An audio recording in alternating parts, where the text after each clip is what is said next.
चलिए शुरू करते हैं। आरबीएससी 12th क्लास और हमारे न्यूमेरिकल बचे हुए थे 11 से लेके 15 तक, 10 तक हम कर चुके हैं।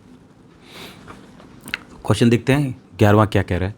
N electric dipole having dipole moment 4 × 10⁻⁹ coulomb metre is oriented at 30 degree from the direction of uniform electric field of magnitude. Electric field दे रखा है हमें न्यूटन पर coulomb. Calculate the magnitude of the torque on the dipole. Formula क्या है, सबसे पहले वो लिखो, tau equals to PE sin theta. क्यों? क्योंकि P क्रॉस E होता है और क्रॉस आता है तब साइन थीटा आता है। जो जो वैल्यू दे रखी है वो पुट करते जाओ। ये डाइपोल मूवमेंट द्विध्रुव आघूर्ण हमें दे रखा है, 4 × 10⁻⁹ है, तो इसको सॉल्व कर देता हूँ मैं। 4 × 10⁻⁹ इंटू इलेक्ट्रिक फील्ड विद्युत क्षेत्र दे रखा है 5 × 10⁴ और साइन थीटा कितना दे रखा है 30 डिग्री। 5 चौके 20 और पावर बच गई 10⁻⁻5 इंटू साइन 30 की वैल्यू होती है 1/2, क्रॉस किया आया 10। क्या आंसर आ रहा है हमारा? आंसर को भी फोकस करते रहना है। 10 × 10⁻⁻5, जिसकी पावर कुछ नहीं उसकी पावर होती है 1। बेस सेम है तो पावर ऐड हो जाएगी, आधार समान है तो घातांक जुड़ जाएंगे। 10⁻⁻4 क्या निकालना था? टाउ। यूनिट क्या होती है? न्यूटन मीटर, क्योंकि टाउ आया कहाँ से है? फोर्स इनटू डिस्टेंस, लेकिन कौन सी? परपेंडिकुलर डिस्टेंस, लंबवत दूरी बल से। तो बल की होती है न्यूटन और दूरी की यूनिट होती है मीटर। ये आपका आंसर आ गया। नेक्स्ट क्वेश्चन करते हैं। तो अब हमारा next question the 12th, the separation between 2 point charges Q1 and Q2 is 3 centimetre. इसको मीटर में करो, ये गड़बड़ है इंग्लिश वाले। The sum of the two charges 20 microcoulomb and they repel each other by force of, ठीक है, and find the value of two charge. हमें चार्जेस की वैल्यू निकालनी है। देखो चार्जेस की स्पेलिंग भी गलत लिखी हुई है इसने, CHARGES, और हिंदी वालों में यहाँ पे माइक्रो गायब है, माइक्रो लगाना है जहाँ जगह बची हुई है, और यहाँ पे भी 20 माइक्रोकूलम, ठीक है। ये क्वेश्चन ऐसा पहली बार आया जहाँ पे हम चार्जेस निकाल रहे हैं। अभी तक हमने चार्जेस कभी नहीं निकाले और दोनों चार्जेस पूछ रहा है वो हमसे। तो सबसे पहले बनाओ, दो चार्जेस हैं और उनके बीच की डिस्टेंस कितनी दे रखी है उसने हमें? Q1 एंड Q2 के बीच में 3 मीटर दे रखी है। हिंदी वाले देखो ये रहा 3 मीटर, और इंग्लिश वाले उसको चेंज कर लेना, मीटर में कर लेना। अच्छा, दो चार्जेस का जो एडिशन है वो कितना दे रखा हमें? 20 माइक्रोकूलम। काफ़ी अच्छी कंडीशंस है, इसको साइड में लिख लेते हैं हम, बाद में काम आएगी। Q1 + Q2 = 20 microcoulomb. स्टार लगा रहा हूँ इस पर क्योंकि ये माइक्रोकूलम है, कूलम में हम इसको बाद में चेंज कर लेंगे। फोर्स निकालना है तो कूलम का फॉर्मूला लगाओ, फोर्स का फॉर्मूला लगाओ, चार्जेस निकालने हैं हमको, तो K Q1Q2/R²। फोर्स कितना दे रखा है हमें? 0.075 दे रखा है हमें, ठीक है। K कांस्टेंट है, वैल्यू होती है 9 × 10⁹ into Q1 Q2 upon distance का स्क्वायर, ये रहा, तो 3 का स्क्वायर कितना हो जाएगा? 9। भिड़ते काट दो इसको इससे, कोई प्रॉब्लम नहीं। नेक्स्ट कैलकुलेशन ही करनी है अब हमको। इस 10⁹ को इसके नीचे लेके आ जाते हैं, जो बचा हुआ है वो लिख दो। 0.075 इंटू 10⁻9 इज इक्वल्स टू क्या बचा? Q1 Q2। यहाँ तक हमारे पास में भी ये बचा है। अब हम लोग क्या करेंगे? 10⁻9 को ऊपर लेके चले जाते हैं और पॉइंट्स भी हम हटा देते हैं। तो 10 की पावर कितना आ गया? 3 आ गया। 9 और 3 कितना हो गया? 12। लिख दो। 75 इंटू 10⁻12 आ रही है, लेकिन हम उसको ऊपर लेके जाएंगे तो -12। क्या आया ये हमारा? ये हमारा आया Q1 and Q2। Q1 Q2 ये दोनों गुणा में हैं, ध्यान रखना, मल्टीप्लाई में। 75 इंटू 10⁻12 ये आया। अब देखो हमारे पास में क्या है? Q1 Q2 है मल्टीप्लाई में, Q1 + Q2 है किस में? प्लस में। लेकिन हमें तो Q1 और Q2 की वैल्यू निकालनी है अलग अलग, कैसे निकालेंगे? तो अब यहाँ पे काम आती है 10th क्लास, जब आपने गुणनखंड किए थे, फैक्टर किए थे, तब आपने एक फॉर्मूला पढ़ा था वहाँ पे, Q1 - Q2 का होल स्क्वायर। अच्छा, इसकी आइडेंटिटी कोई बता सकता है? बहुत इजी है, a माइनस बी का होल स्क्वायर है तो a square plus B square minus 2ab। अच्छा, कोई बोलेगा कि ये माइनस वाला क्यों लिया, प्लस वाला क्यों नहीं लिया? तो प्लस वाला हमारे पास में यहाँ पे पड़ा है, ये रहा यहाँ पे प्लस वाला उसने हमें दे रखा है, तो हम माइनस वाला ले लेंगे। फिर काम क्या करेंगे, फिर हम डिवाइड कर देंगे, दो समीकरण बन जाएगी, इक्वेशंस बन जाएगी, कट जाएगी इस टाइप से, Q1 माइनस Q2 ये कट जाएगी, ये बचेगी। तो यही काम करना है हमको अब। तो अब देखो यहाँ पे हमारे पास Q1 Q2 की वैल्यू आई हुई है, ये रही, तो ऐसा फॉर्म बना लेंगे कि यहाँ पे डाल देंगे फिर, और Q1 Q2 ये रहा, स्क्वायर है, यहाँ पे स्क्वायर आ रहा है लेकिन यहाँ पे स्क्वायर नहीं है, तो फिर कैसे निकालेंगे? अब देखो यहाँ पे स्क्वायर अलग अलग तो कर नहीं सकते, स्क्वायर होगा तो पूरे का स्क्वायर होगा, तो इधर भी स्क्वायर होगा। तो देखो इसमें क्या करना पड़ता है, मैं इसी इक्वेशन में प्लस 2Q1 Q2 और माइनस 2Q1 Q2 जोड़ दिया, जितना उतना ही मैंने इसको घटा दिया, कोई प्रॉब्लम नहीं। अब यहाँ से फॉर्मूला बनेगा, एक इसको लेंगे, एक इसको लेंगे, एक इसको लेंगे, प्लस का फॉर्मूला बना लेंगे, इसको इधर साथ में लिखते रहो, Q1 माइनस Q2 का whole square is equals to, देखो ये a स्क्वायर, ये प्लस बी स्क्वायर और प्लस 2ab क्या बन गया, a प्लस बी का होल स्क्वायर, तो Q1 प्लस Q2 का होल स्क्वायर, तो ये बन ही गया, और माइनस ये जुड़ के माइनस का 2 माइनस का 2 माइनस का 4 Q1 Q2। अब देखो ये होल स्क्वायर है यहाँ पे, ये रहा, तो ये तो होल स्क्वायर तो इस पर लगा देंगे, कोई दिक्कत ही नहीं है। Q1 Q2 की वैल्यू कहाँ से आएगी, ये रही। अब आप बोलोगे कि Q1 माइनस Q2 का क्यों लिया फॉर्मूला, तो मैं ये कह रहा हूँ क्योंकि हमारे पास में Q1 प्लस Q2 हमारे पास में पड़ा है, और इसी से फॉर्मूला हम प्लस का बना लेंगे, ये बन गया, जितना घटाया उतना उसमें जोड़ दिया, ऐड कर दिया। और ये आपने 10th में बहुत अच्छे से पढ़ा था, जब आपने शून्याक निकाले थे, ज़ीरोज़ निकाले थे, पॉलिनोमियल्स के, बहुपद के जब शून्याक निकालते हैं अल्फ़ा और बीटा, तब वहाँ पर आपने बहुत अच्छे से पढ़ा था इसको। तो अब हम निकाल लेते हैं, वैल्यू डाल देते हैं इसके अंदर, Q1 माइनस Q2 का whole square is equals to Q1 plus Q2 का होल स्क्वायर कितना है, 20 माइक्रोकूलम, ठीक है। और माइक्रोकूलम को हम कूलम में चेंज कर लेंगे तो 10 की पावर माइनस 6, और इसका पूरे का होल स्क्वायर कर देंगे -4, और Q1 Q2 मल्टीप्लाई में कितना है हमारे पास में 75 इंटू 10 की पावर माइनस, ये सब फिजिक्स नहीं है, ये सब कैलकुलेशन चल रही है यहाँ पे, -12। आगे देखो, ये साथ में लिखते रहना इसको भी, 20 का स्क्वायर कितना हो गया 400, और इसका स्क्वायर कितना हो गया 12, माइनस 75 दूना 150 था, 75 चौका 300 होता है, आई सपोज 300 गुणा 10 की पावर -12। अब ढंग से देखना, 10 की पावर 12 दोनों में कॉमन आ रहा है, तो ले लो 10 की पावर -12 कॉमन, तो इसके पास क्या बच गया 400, इसके पास क्या बच गया 300, 400 में से 300 गया तो क्या बचा, Q1 माइनस Q2 का होल स्क्वायर चल रहा है इधर साथ में। कहाँ से आया ये फॉर्मूला, यहाँ से आया है, 10 की पावर -12 और 400 में से 100 गया, 300 गया तो 100 बच गया, तो 100 को हम क्या लिख सकते हैं, 10 की पावर 2 इंटू 10 की पावर -12। बोलो कोई प्रॉब्लम।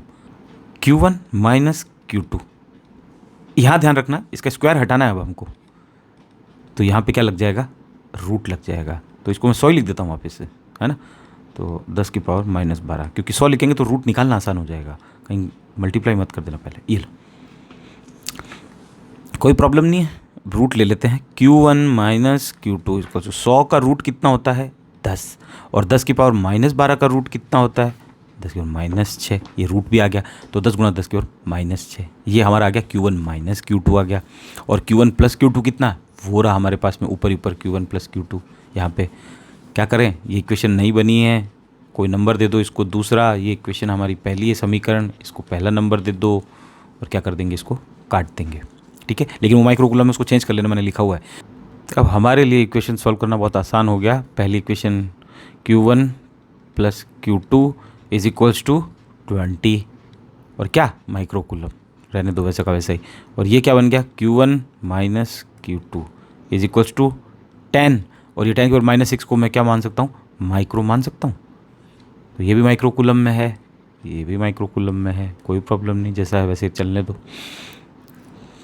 काटने में इजी रहेगा, तुम लोगों को समझ आएगा, पावर लोगे फिर फल उलझ जाओगे। तो 2Q1 इज इक्वल्स टू 20 में 10 को ऐड करो, कितना था 30, Q1 इक्वल्स टू कितना आ गया 30/2, कितना आया 15, और ये यूनिट अभी किस में चल रही है, माइक्रोकूलम में, माइक्रोकूलम में। चेंज करने की हमें ज़रूरत नहीं, वहाँ पे मैंने स्टार इसलिए लगाया था चेंज करने के लिए, तो मैं इसलिए बोला था ये स्टार लगाने के लिए कि बाई चांस ये हमारा कुछ और आ जाए, लेकिन यहाँ पे हमारा 10 की पावर -6 आ रहा है और वो क्या होता है, एक माइक्रो के बराबर होता है। चलो Q2 की वैल्यू निकाल लेते हैं यहाँ से।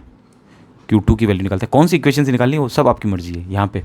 तो Q1 की वैल्यू कितनी है, ये 15, ये 15 डाला मैंने, 15 प्लस ये आ गया मेरा Q2 इज इक्वल्स टू 20। इस इक्वेशन में भी डाल सकते हो, इस इक्वेशन में भी डाल सकते हो, उसमें भी डाल सकते हो, जिसमें मर्जी उसमें डाल सकते हो। तो 15 प्लस Q2 इक्वल्स टू 25, तो Q2 इक्वल्स टू ये 20 तो इधर है, 15 इधर चला जाएगा माइनस का, तो Q2 इक्वल्स टू हो जाएगा 5। और क्या, माइक्रोकूलम। क्यों, क्योंकि हमने अभी माइक्रोकूलम में ही कंसीडर किया इसको, अभी हमने यूनिट चेंज नहीं किया माइक्रोकूलम। ठीक है, तो ये अभी आपका क्वेश्चन हो गया है। कैलकुलेशन ज़्यादा थी, फिजिक्स इसमें कहीं दिखी नहीं। ठीक है, नेक्स्ट क्वेश्चन करते हैं, 13th क्वेश्चन। 13th क्वेश्चन कह रहा है 2 charges +10 microcoulomb and -10 microcoulomb are at a distance of 2 centimetre. Hindi में भी 2 सेंटीमीटर है, इंग्लिश वाले में, ठीक है। और यहाँ पे माइक्रोकूलम कर लेना, हिंदी वाले माइक्रोकूलम, माइक्रोकूलम। इनकी अक्षीय रेखा निरक्षीय रेखा पर, यानी एक्सियल पॉइंट पे और इक्वाटोरियल लाइन पे हमें निकालना है क्या, द्विध्रुव डाइपोल मोमेंट के केंद्र से 60 सेंटीमीटर की दूरी पर स्थित किसी बिंदु पर विद्युत क्षेत्र की तीव्रता की गणना करनी है। तो सबसे पहला डायग्राम बना लो। ये क्या दे रखा है हमें, एक डाइपोल दे रखा है। डाइपोल कैसे पता चला द्विध्रुव का हमको, क्योंकि एक माइनस का दे रखा और एक प्लस का दे रखा है। जब एक चार्ज माइनस हो उतना ही परिणाम का दूसरा चार्ज हो, लेकिन विपरीत प्रकृति के होने चाहिए, अपोजिट इन नेचर। एक माइनस एक प्लस, दोनों के बीच में डिस्टेंस कितनी, 2 सेंटीमीटर। मैं चेंज करके मीटर में लिख लेता हूँ, तो इसके -2 मीटर। ये आ गई छोटी सी डिस्टेंस इन दोनों के बीच में। आगे क्या बोल रहे, ढंग से समझना इस क्वेश्चन को। इनकी अक्षीय रेखा और निरक्षीय रेखा पर द्विध्रुव के केंद्र से, द्विध्रुव का केंद्र किधर होता है, ये है केंद्र, बस यहाँ गलती कर देते हो, ये केंद्र, केंद्र से 60 सेंटीमीटर की दूरी पर। अब यहाँ से अगर कोई 60 मानेगा, ये मान लो मैंने ये मानी, केंद्र से 60 है, ये मेरी होगी 60 सेंटीमीटर। तो इसको 60 × 10 की पावर -2 मीटर में लिख लेता हूँ। यहाँ पे हमें कोई P पॉइंट है जिसका हमें क्या निकालना है, इलेक्ट्रिक फील्ड निकालना है। बोलो, कोई प्रॉब्लम नहीं। E एक्सियल निकालना है, अक्ष पे, पहले एक्सियल पे निकालना है। तो एक्सियल का फॉर्मूला क्या होता है, 2K छोटा p और उस पर वेक्टर, तो इस पर भी वेक्टर, अपॉन r³। बहुत कम ऐसे इलेक्ट्रिक फील्ड के फॉर्मूले थे जिसमें क्यूब आ रही थी, इसमें भी आ रही थी, और सेकंड चैप्टर में भी आपको मिलेगा एक क्यूब के लिए। तो E = 2 × K की वैल्यू कितनी होती है, 9 × 10 की पावर 9 कांस्टेंट है, इंटू P क्या होता है, हाँ ये, तो P होता है Q और 2A। Either of the charges, either of the charge मतलब कोई भी दोनों में से एक चार्ज लेना है, और उसका क्या लेना है, मैग्नीट्यूड लेना है, magnitude of either of charges, okay. और डिस्टेंस जो दे रखी उन दोनों के बीच की वो लेनी है, तो यहाँ डालते जाते हैं। क्यू कितना दे रखा हम लोगों को, क्यू हमारे पास में 2 हैं, एक +10 है, एक -10 है, लेकिन जब हम ये फॉर्मूला लगाते हैं तो हमने कहा कि मैग्नीट्यूड लेते हैं, इसमें ज़रूरत नहीं है प्लस माइनस की। तो 10 × माइक्रोकूलम में है दोनों ही, ये रहा, तो हम चेंज करके कूलम में कर लेते हैं, 10 के -6 इंटू डिस्टेंस है 2a डाइपोल की, यहाँ से 2a इतनी होती है यहाँ तक, ये 2a होती है। ये कितनी देर की हमें, 2 × 10 की पावर -2, लिख दो 2 × 10 की पावर -2।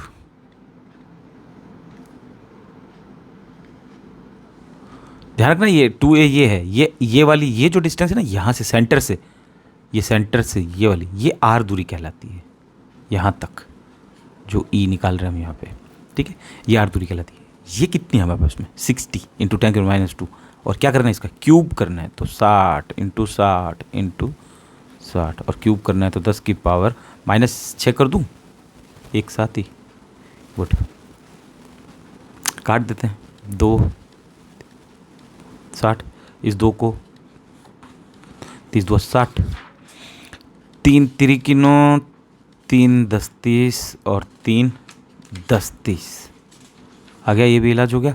इस 10 का इलाज इससे कर देते हैं, बस काटा पीटी तो करनी थी, फॉर्मूला तो हम लगा चुके हैं।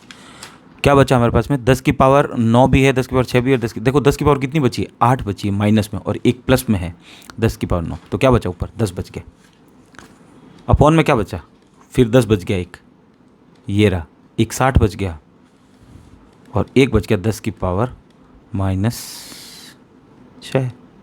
बोलो कोई प्रॉब्लम, 10 को 10 से काट ही देते हैं, और ये 1/60 इंटू 10 की पावर ऊपर गई तो +6 बच गई। अब देखो 1 में 60 का डिवाइड करना काफ़ी भारी पड़ जाएगा, तो ऐसा करना ही क्यों अपन को, अपन क्या कर लेते हैं, 2 जीरो इसे उधार ले लेते हैं, इसको 100 बना देते हैं। 100 में 60 का डिवाइड करना काफ़ी आसान रह जाएगा, इंटू 10 की पावर, ये कितना बच गया 4, क्योंकि 2 हमने उधार ले ली, ये फिर एक जीरो इससे कट गया। बोलो 10/6 गुणा 10 की पावर 4, 10 में जब 6 का भाग देते हैं तो आंसर आएगा हमारा, इलेक्ट्रिक फील्ड आ जाएगा हमारा 1.67 इंटू 10 की पावर 4, और इलेक्ट्रिक फील्ड की यूनिट होती है न्यूटन पर कूलम।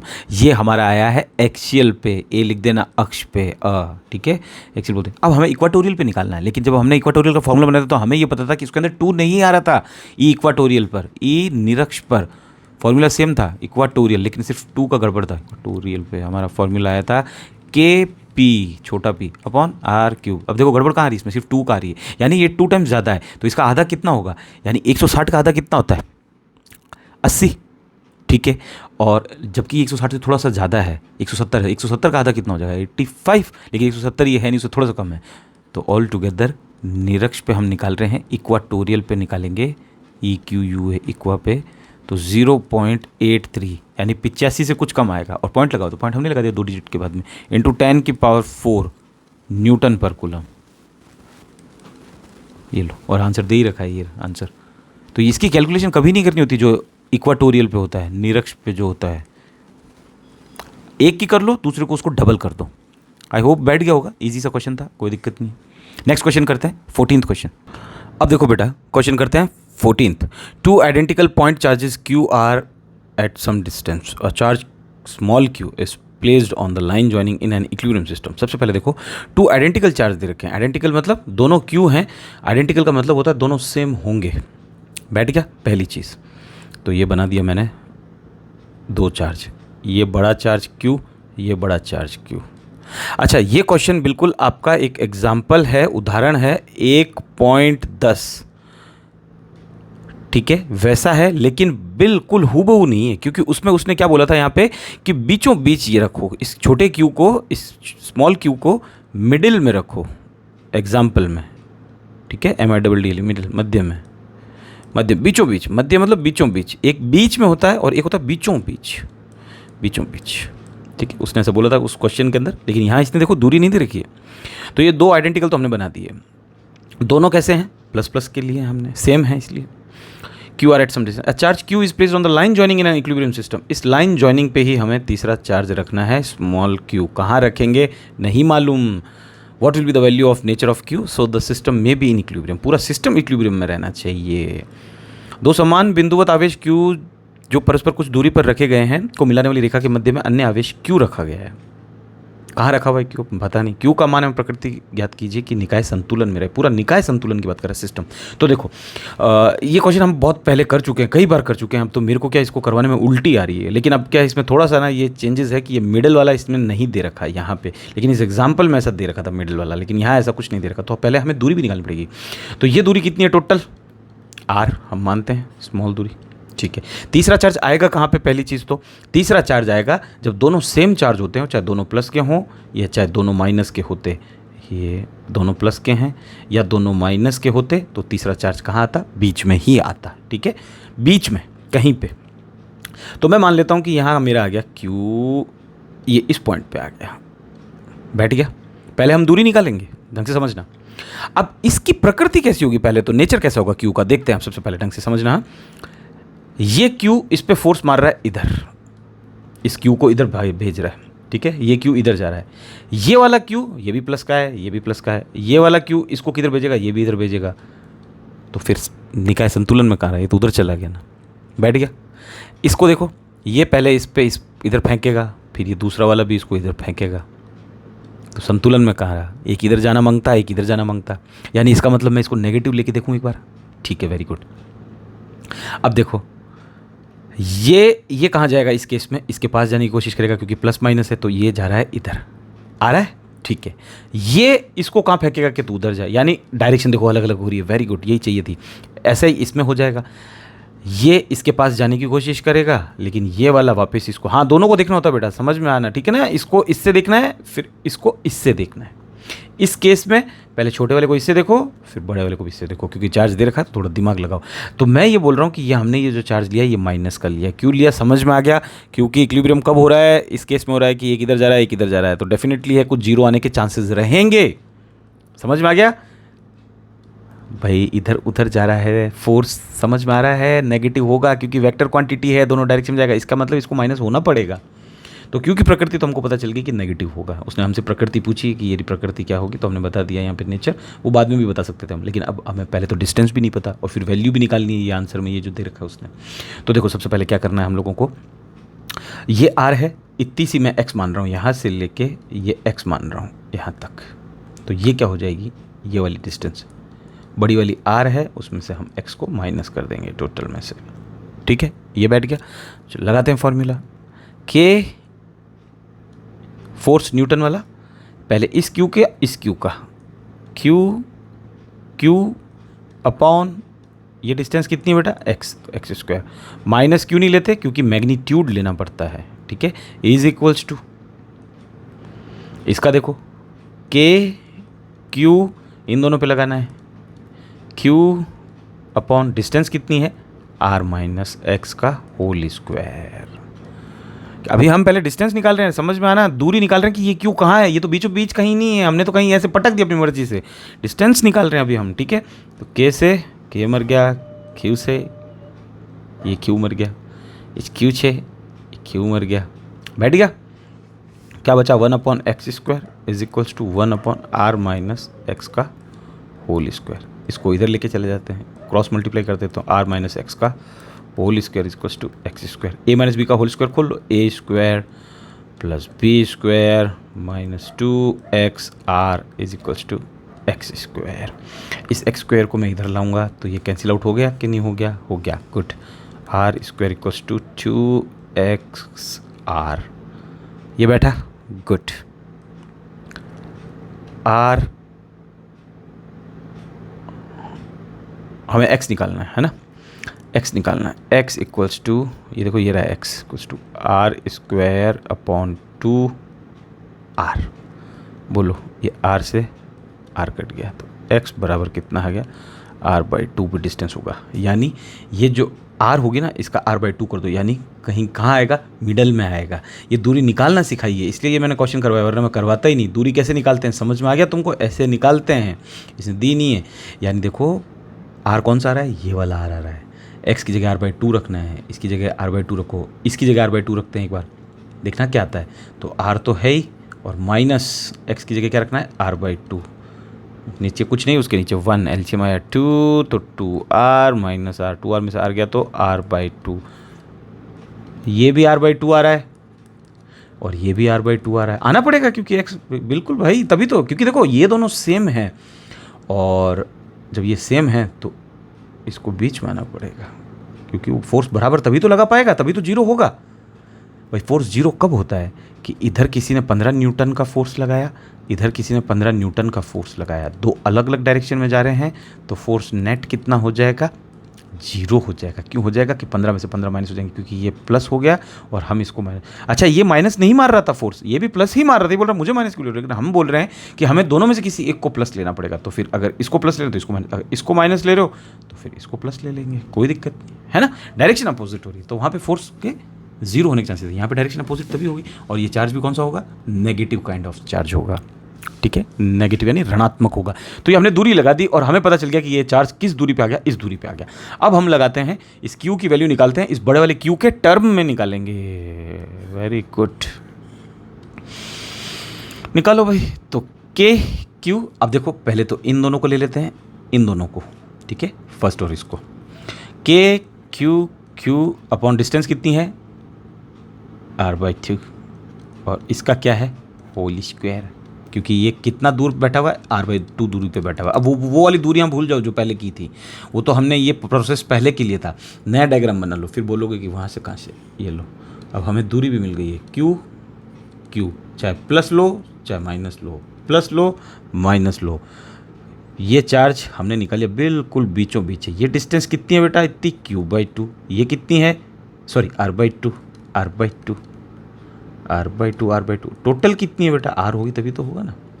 यार तो अब हम पहले इन दोनों पे लगा रहे हैं फॉर्मूला, और ये कौन सा होगा, ये माइनस का होना पड़ेगा इसको, ठीक है। लेकिन देखो अब एक ही लो, ये माइनस भूल जाओ, क्योंकि अब हमने क्या कि माइनस लेंगे तो और दिक्कत हो जाएगी फिर। अभी एक ही लो, अब ये मैंने इसका फॉर्मूला बता दिया तुम्हें, और बाकी मैंने ये पहले ऐसा क्वेश्चन कितने बार करवाया, इसकी शॉर्ट ट्रिक तुमको बता रखी है यार, ठीक है ना। अभी भूल जाओ, क्योंकि फिर ये यहाँ इसके लिए दिक्कत पैदा कर देगा, तीसरे चार्ज के लिए जो नेगेटिव, क्योंकि हम नेगेटिव देखेंगे तब पता चलेगा ना कि हमें यहाँ नेगेटिव लेना कि नहीं लेना। नेगेटिव वालों के लिए, अभी प्लस वालों के लिए बेस्ट है। गुड, तो k इन दोनों के बीच में लगाना था, और मैग्नीट्यूड लेना है, ले लिया मैग्नीट्यूड मतलब प्लस परिमाण लेना था, परिमाण प्लस में होता है, और इन दोनों के बीच की दूरी कितनी, r/2 इज इक्वल्स टू, इन दोनों को लो, लास्ट वालों को, इन दोनों को लो, तो q r/2 का होल स्क्वायर। अब तुम बोलोगे कि सॉरी r/2 का होल स्क्वायर नहीं, इरेज करने दो यार।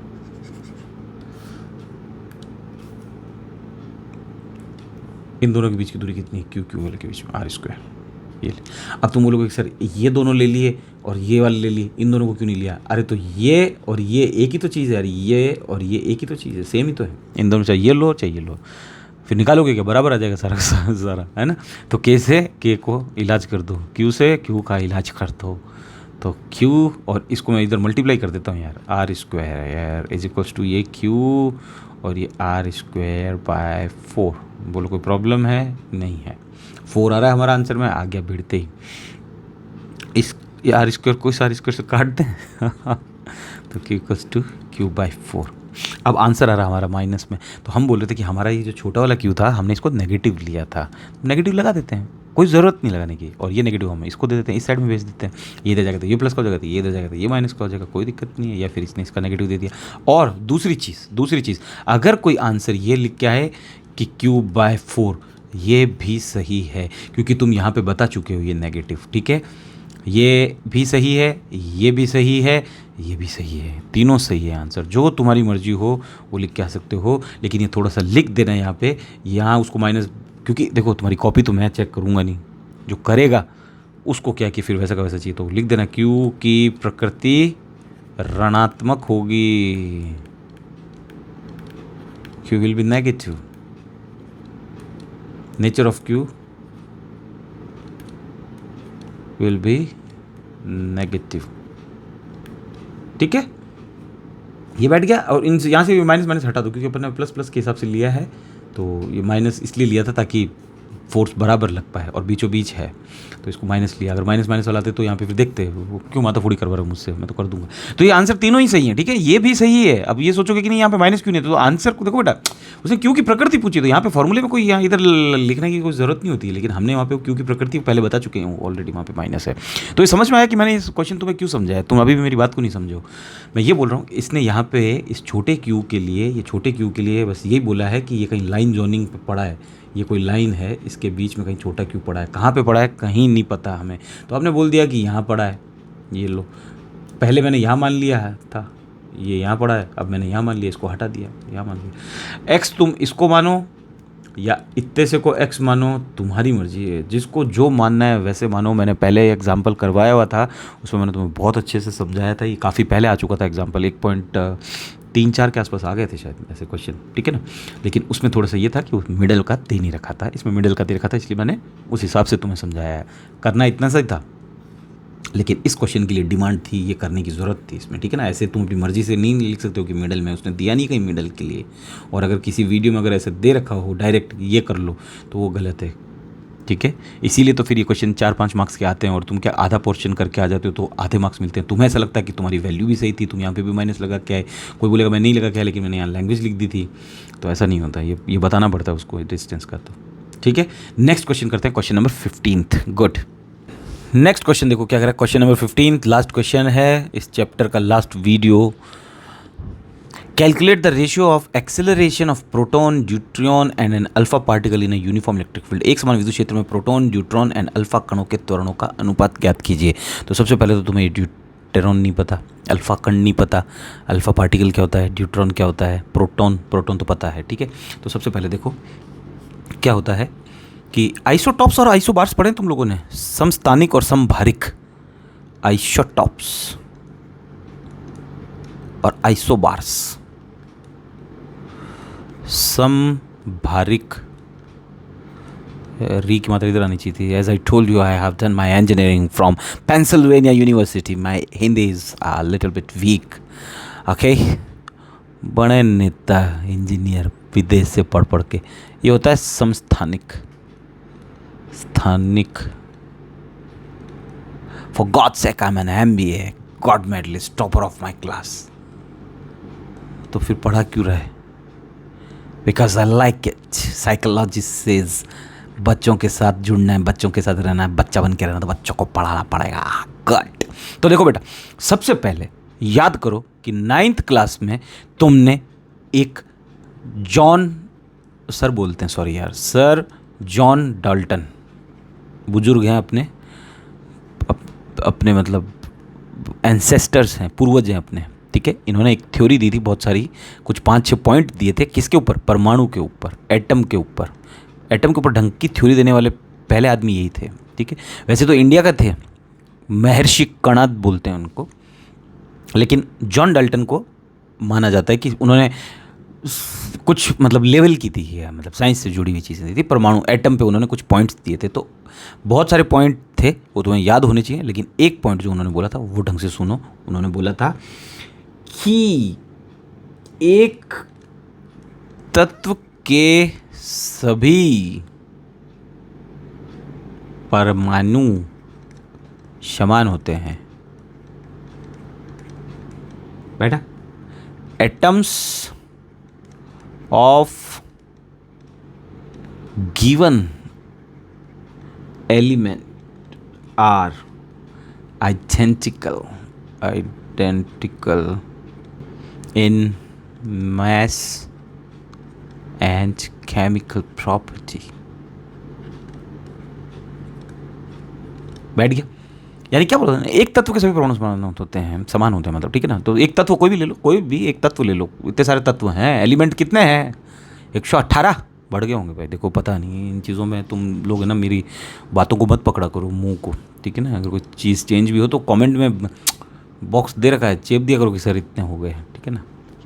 अभी तुम अपने सर का बुरा लगवाओगे क्या यार, कैसी बातें कर रहे हो तुम लोग, ठीक है। तो एक तत्व कोई भी ले लो, मान लो किसी ने हाइड्रोजन ले लिया कि सर मैंने ये ले लिया। हाइड्रोजन का सबको यही तो पता होगा ना, ये क्या होता है? ये क्या होता है? नंबर ऑफ प्रोटॉन, प्रोटॉन की संख्या। नीचे वाला ये दर्शाता है, ऊपर वाला क्या दर्शाता है? भार, द्रव्यमान, है ना। और नीचे वाला परमाणु क्रमांक, एटॉमिक नंबर। ऊपर वाला एटॉमिक मास। और मास किससे बनता है? प्रोटॉन प्लस न्यूट्रॉन से मिलकर बनता है। और ये किसका होता है? ये प्रोटॉन का होता है। और ये हमें पता है कि नंबर ऑफ प्रोटॉन होंगे उतने इलेक्ट्रॉन होने पड़ेंगे। अगर एक प्रोटॉन है तो एक इलेक्ट्रॉन होगा, 10 प्रोटॉन 10 इलेक्ट्रॉन होना पड़ेगा, ये बात हमने पढ़ी। तो ये देखो, जहाँ एक एक होता है ना, वो तो होता है प्रोटियम। प्रोटियम बैठ गया। और ये सॉरी गलती कर, ये एक ही रहेगा, ठीक है, एक, लेकिन ये 2 हो गए, ठीक है। यानी ये 2 हो गए। और ये क्या है? ये प्रोटॉन है, P है, ठीक है ना। और ये क्या है? Proton plus neutron. तो एक प्रोटॉन प्लस एक न्यूट्रॉन है इसके अंदर, तभी तो ये 2 है, ठीक है। तो ये होता है ड्यूट्रियम, ये आ गया है नाम, ड्यूट्रियम। हिंदी में भी ऐसे ही लिखते हैं ये, ड्यूटीरियम। 9th क्लास में था बेटा ये। तीसरा देखो, 1 और 3, यानी प्रोटॉन तो अभी भी 1 है, यानी तीनों के अंदर प्रोटॉन 1 है, देखो, ठीक है ना यहाँ पे। तो फिर इसके 3 कैसे बना? तो देखो, प्रोटॉन 1 प्लस 2 न्यूट्रॉन। इसमें क्या है? 1 प्रोटॉन है और 0 न्यूट्रॉन है, तभी तो 1 ही बना ना यार, है ना। यानी ये देखो क्या बोल रहा है कि परमाणु क्रमांक तो समान है, एटॉमिक नंबर सेम है, बट एटॉमिक मास अलग अलग आ रहा है। एक का 1 आ रहा है, 1 2 आ रहा है, 1 3 आ रहा है। यानी ये क्या बन गया? समस्थानिक बन गया। समभारिक होता, आइसोबार्स होता, तो ऊपर वाले सब सेम होते और नीचे वाले अलग अलग होते। ठीक है ना। इन दोनों में फ़र्क क्या है, यहाँ से अब तुम्हें पता चल गया कि समस्थानिक में परमाणु क्रमांक तो सेम होता है, एटॉमिक नंबर सेम होता है, बट एटॉमिक मास डिफरेंट होता है। तो डिफरेंट आ रहा है, ठीक है, ये समस्थानिक बन गया आइसोटॉप्स। अच्छा, अभी डाल्टन का नाम मैंने क्यों लिया सर? डाल्टन का नाम मैंने इसलिए लिया क्योंकि इन्होंने बोला था कि एक तत्व के सभी परमाणु समान होते हैं। कोई एक तत्व लो, हमने कहा कि हमने हाइड्रोजन लिया, इसके सारे परमाणु समान है। नहीं, सही नहीं है ये थ्योरी गलत हो गई थी बाद में। इनकी काफ़ी थ्योरियाँ गलत हो गई थी, इनमें 4-5 पॉइंट जो दिए थे लगभग गलत ही थे सारे के सारे। एक आध कोई सही होगा कि एटम इज़ इंडिविजिबल पार्टिकल, अविभाजित नहीं हो सकता परमाणु जो है आगे, हाँ ठीक है, इट्स गुड। लेकिन यहाँ पे ये डाल्टन साहब गलत हो गए। हाइड्रोजन भी अलग अलग किस्म की होती है, पता चल गया तुम्हें। इसका नाम ड्यूट्रियम होता है, इसका नाम ट्रीटियम होता है। डालें ट्रीटियम, बैठ गया ट्रीटियम, हिंदी वाले ट्रीटियम कर देना, टीयम। बोलो कोई प्रॉब्लम है? नाम है बस अब, और तीनों है हाइड्रोजन ही। फर्क कहाँ पड़ गया? न्यूट्रॉन का फर्क पड़ गया। और न्यूट्रॉन का इन्वेंशन सन 1932 में हुआ था, सर जेम्स चाडविक ने किया था 1932 ने। उसी के बाद ही एटॉमिक बॉम्ब बना है, उससे पहले बन ही नहीं पा रहा था क्योंकि एटम की इनको नॉलेज ही नहीं थी। न्यूट्रॉन, ठीक है। नेक्स्ट, अब हमें क्या बोल रहा है? Calculate the ratio of acceleration of proton, neutron and alpha particle. हमेशा याद रखना, इसी 9th क्लास में तुमने ये पढ़ा था कि सर अर्नेस्ट रदरफोर्ड एक प्रैक्टिकल किया था, जिन्होंने अल्फा कण की बौछारें की थी। किस पे? गोल्ड फॉइल पे, सोने की पतली पन्नी पे अल्फा कणों की बौछारें की थी। वो अल्फा कण क्या होते हैं? पॉजिटिव लिए थे उन्होंने, और वो होते हैं हीलियम के। हीलियम का ये परमाणु क्रमांक हो गया, एटॉमिक नंबर हो गया, ये एटॉमिक मास हो गया, परमाणु भार बोल दो, द्रव्यमान बोल दो, जो भी, ठीक है। तो ये अल्फा कण होते हैं, हमेशा याद रखना, अल्फा कण पार्टिकल। बोलो, याद रहेगा? ये सब चीज़ें छोटी क्लासेस में थी, इस चैप्टर में भी नहीं थी, तो फिर तुम्हें आप वो कैसे करोगे? अच्छा, दूसरी वो क्या बोल रहा है? मैं त्वरण बोल रहा है, एक्सेलरेशन। हमने पहले कोई एग्जाम्पल्स किए हैं जिनमें हमने निकाला है। अच्छा, दूसरी चीज़ एक और बोल रहा है, एक समान विद्युत क्षेत्र है, इलेक्ट्रिक फील्ड क्या है? यूनिफॉर्म है। ऐसे देखो बेटा, न्यूमेरिकल करो ना, शांति से देखा करो ऐसे वीडियो, ठीक है ना, अकेले में बैठ के चीज़ों को सुनते रहा करो। मैं बहुत ऐसी ज्ञान की बातें बताया करूँगा तुम्हें, तुम बोलोगे सर को इतना नॉलेज कैसे है? नहीं, कुछ नॉलेज नहीं है, पढ़ाते रहते हैं, किताबें सामने रहती हैं, हमेशा नींद खुलती है तो किताब सामने, जब सोते थे तो किताब सामने बचपन में, ठीक है। तो पढ़ाई की और किया गया है यार, घर वालों ने तो, पता है ना, तुम्हारे टाइम पे अभी मोबाइल लाइफ, तो हमारे टाइम पे तो वो भी नहीं थी, बाहर से खेल के आ गए तो बस अब घर में बैठ गए तो किताब लेके बैठे रहो। That's why I went to Pennsylvania, I was a topper of my class, for god's sake, I am an MBA। चलो नेक्स्ट करते हैं। अब मैं बना दूं एक समान विद्युत क्षेत्र, इलेक्ट्रिक फील्ड, जुग जुग जुग जुग जुग जुग जुग जुग, ये लो, ये मैंने इलेक्ट्रिक फील्ड बना दिया। एक और ऊपर भी बना देता हूँ, जगह है, क्या दिक्कत है? कह रहा है ये तीनों इसी में पड़े हुए हैं, प्रोटॉन प्लस का होता है, डाल दिया।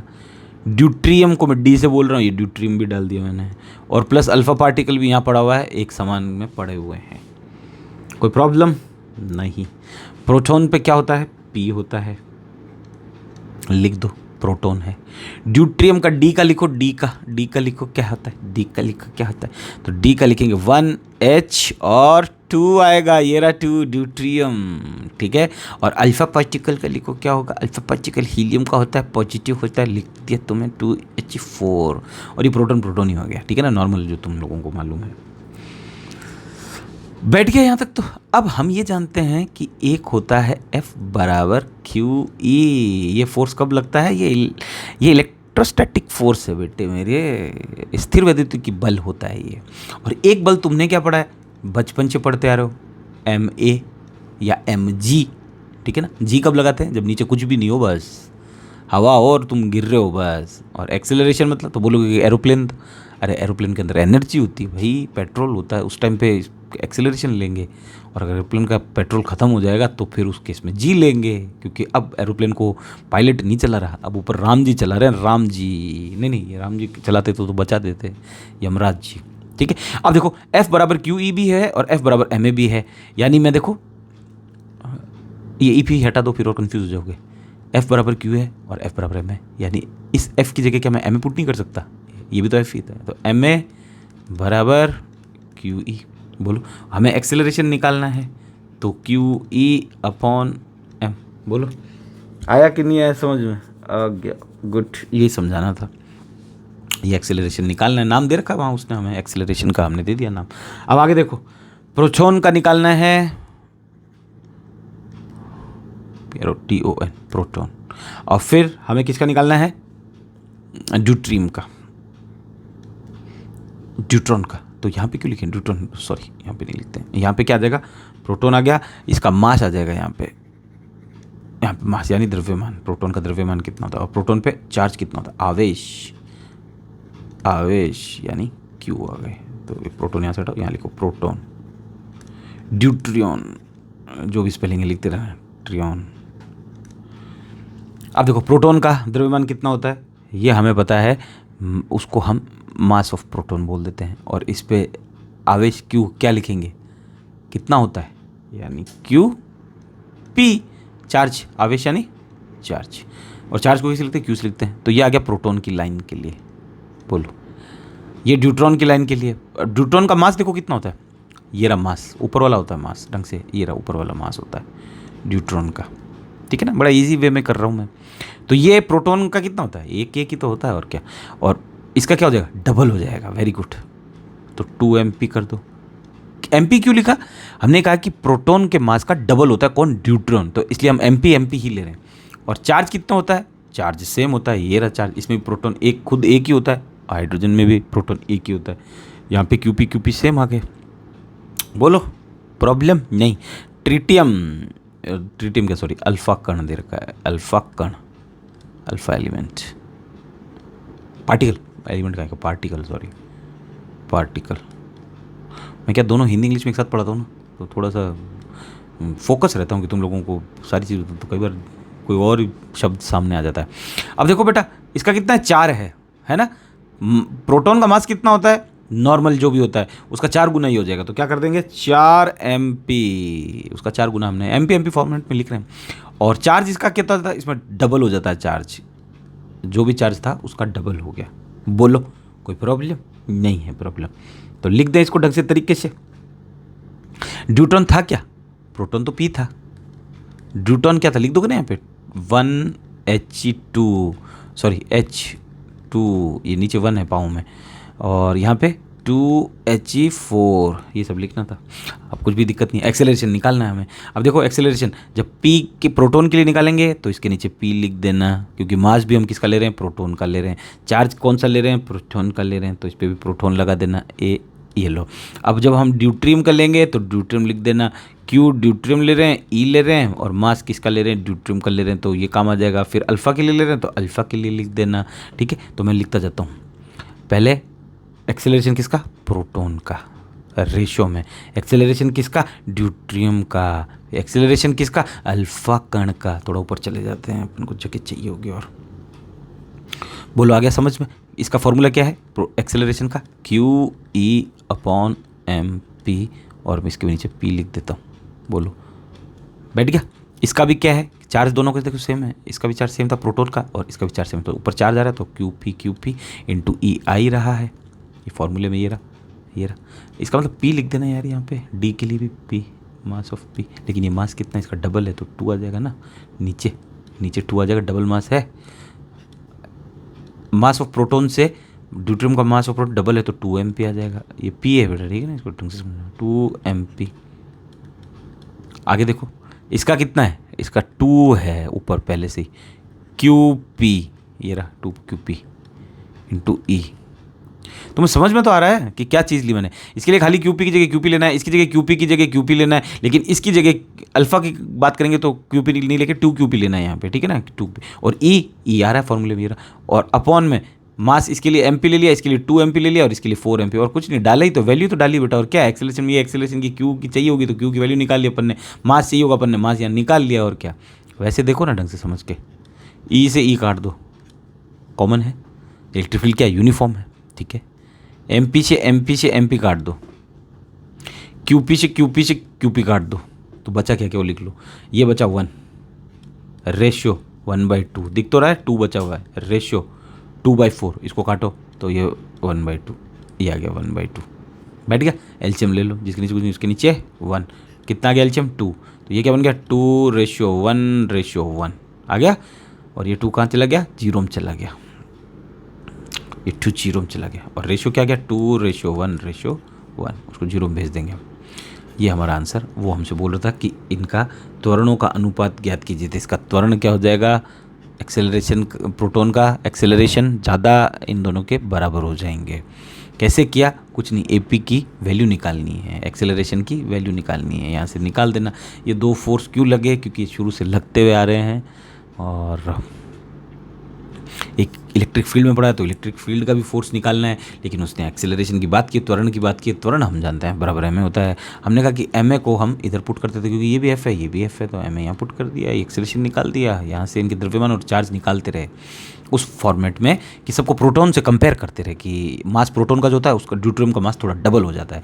कैसे पता चला, यहाँ पे लिखे हुए ये सब, ये रहा, ये प्रोटॉन ही हो गया और क्या, ये रहा, ये प्रोटॉन ही तो है, तो इसमें और इसके मास में देखो डबल हो गया, है ना।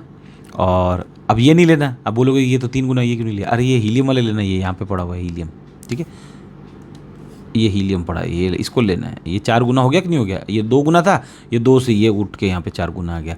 अब मास की बात करते हैं, मास नीचे वाला होता है, तो ये दोनों मास सेम है, और फिर ये नीचे वाले का मास यहाँ आ गया, ये 2, ठीक है। और कैलकुलेशन करनी है वो तुम कर लोगे। तो इसी के साथ तुम्हारे चैप्टर खत्म होता है, ये न्यूमेरिकल खत्म हो गए। मेरा खून निकाल दिया तुम लोगों ने, इसमें बोलना बहुत पड़ता है तुम लोगों को बताने के लिए। मेरे को ऐसा लगता है कि शायद मैं सारी चीज़ें बताऊं तो तुम्हें कहीं जाने की ज़रूरत नहीं पड़ेगी। और दूसरा जब सारी चीज़ें बताओ तो थोड़ा टाइम लग जाता है वीडियो, इसलिए मेरे थोड़े क्या लंबे हो जाते हैं, और तुम लोग क्या देखना पसंद नहीं करते हो, कोई प्रॉब्लम नहीं है, अपना काम बनाना है अपन बना देते हैं। तो मिलते हैं जल्दी दूसरे किसी वीडियो पे, नए एकदम चैप्टर पे, नए लेक्चर पे। तब तक के लिए थैंक यू so much.